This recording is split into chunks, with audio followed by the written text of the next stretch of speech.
Kepalsuan selalu menipu bumi yang lembut dan jujur. Topeng-topeng putih yang semuci-suci selalu laris terjual di pasar-pasar, di warung-warung. Karena terlalu banyak manusia busuk ingin menutupi kebusukannya.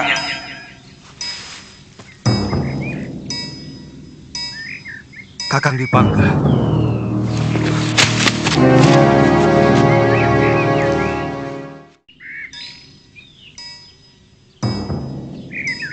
Rupanya kau masih hidup, Kakang Dwipangga.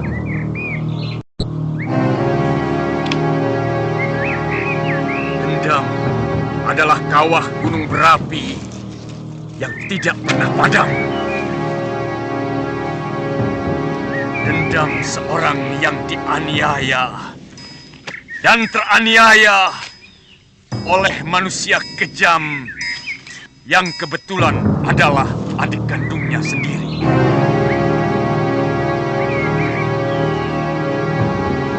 Dewa! Hari ini kawah dendamku menggelegar dan akan kubakar seluruh bumi. Kau telah meracuni anakmu sendiri, Kakang Dwipangga. Tidak cukupkah